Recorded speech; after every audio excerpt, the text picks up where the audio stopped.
Hello guys, and welcome back to this new episode. So today we are going to go straight to the point, and our point is the death of Wolfgang Amadeus Mozart. In other words, his death. So let's start immediately. So as the title says, we are not going to deal with Mozart's life. We do know that he was a great composer. We do know that he wrote beautiful music and beautiful opera, but we are not going to discuss any of that because it's out of the scope of this video, and we are going to deal exclusively with his death. That is quite the mystery. So again, after acknowledging that he is and he was a great musician, and that is the reason why we will remember him for the rest of the time, we have to say that his death is shrouded in mystery, meaning we don't know exactly how he died. According to the New York Post, we can shrink down the possible options to only 5. So let's start mentioning them. For a long time, it was speculated that his death was the cause of poisoning. But we actually know, again, from the New York Times, that 5 are the possible reasons here. One would be tuberculosis, another one septicemia, so sort of like infection that degenerated. Then we will have endocarditis, right, which is some sort of infection to his heart. It has also been said that the rheumatic fever and a heart attack might be possible causes. And anyway, those 5 remain the most accredited, the most plausible causes of his death. But how do we get to this point? Well, we know it mostly from the notes taken by the second husband of Constance. Constance being the wife, the first wife, now widow, of Mozart himself. So they met after, just right after, I guess, Mozart's death. And he, meaning George Nicolaus von Nissen, helped her a lot through this period through her own grief to recover from Mozart's death. But he describes exactly whatever was going on in those days and also the symptoms. And so those notes are extremely important because they help us a lot in understanding those 15 days of agony and what Mozart suffered from. So George Nicolaus becomes Mozart's first biographer in history, right? And he actually described all the symptoms, right? Starting from swollen hands and feet first, and then apparently the swelling just extended to all of his limbs, which caused in turn his inability to move. And the pictures that we have from that time do portray Mozart as in bed, incapable of moving. The first child also describes how the body after death is actually very soft, and describes that the autopsy for that reason becomes pretty much unmanageable. Again, due to the odor, first point, and second of all, due to the lack of rigidity of the body itself, which is amazing because naturally, you wouldn't have that sort of result after death. So we have mentioned a lot of symptoms already.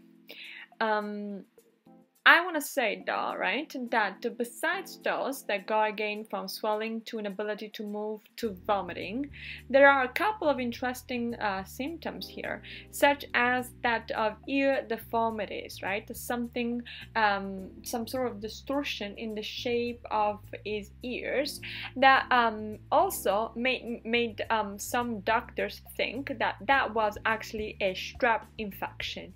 In other words, an infection from streptococcus that had gone first to his throat, his tonsils, and then to his ears, right? But we also know that this kind of infections, especially when they're not treated, right, and they're not cured, may cause hallucinations and delusions, right?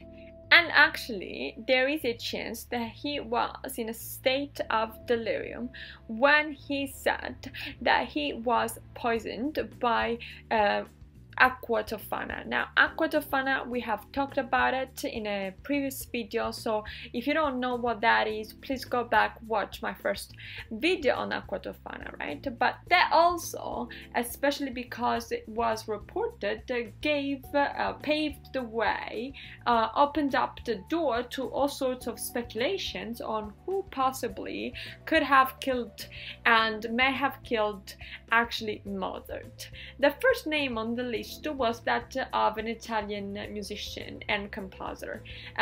This guy was Antonio Salieri, who in 1774 moved to Vienna to the court of the emperor, actually at the time Joseph II, had been appointed to this job of court composer, and he moved just right before Mozart moved to Vienna himself. And he also was the guy that said about Mozart's music that it was directly inspired by God. There is an important factor here, right? We understand that Salieri was older, 5 years older than Mozart, and that Salieri had a huge admiration, a very profound admiration to Mozart's music. Not so much for Mozart himself, so initially he was thought and gossiped to be the killer. Now, Salieri was a suspect number 1, but also there was a suspect number 2. I also have to remind you guys that Salieri actually attempted suicide because of the rumors that were circulating at the time. He failed but died allegedly of natural causes 1 year later. But let's go to suspect number 2. Suspect number 2 is Franz of Demel. Franz of Demel has a wife. The wife is Magdalena, and Magdalena was pregnant when he beats her. He disfigures her, her neck and part of her body. And then he attempts suicide. This time around he is successful, so he actually ends up dead. And Magdalena, 5 months after, basically gives birth to what it is alleged to be one of the many bastard sons of Mozart.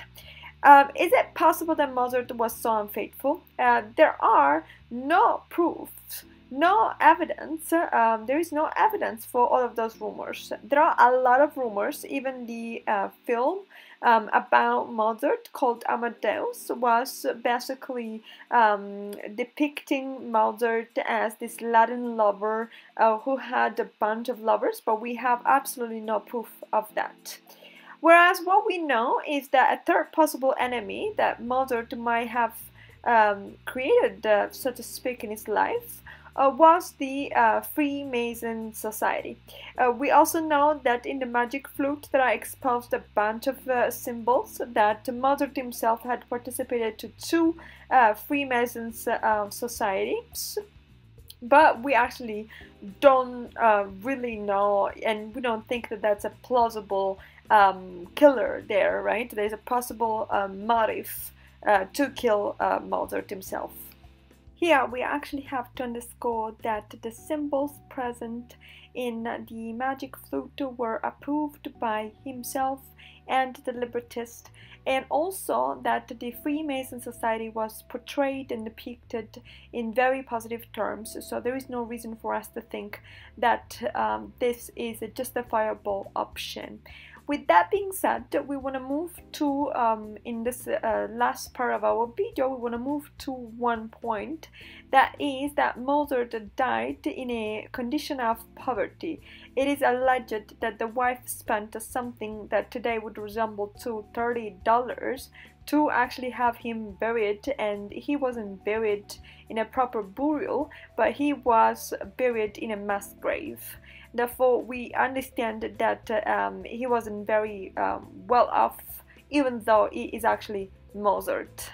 Now, again, we also want to say here that according to Karl Barr's opinion, and Karl Barr is a doctor, we also know at this point that he might not have died because of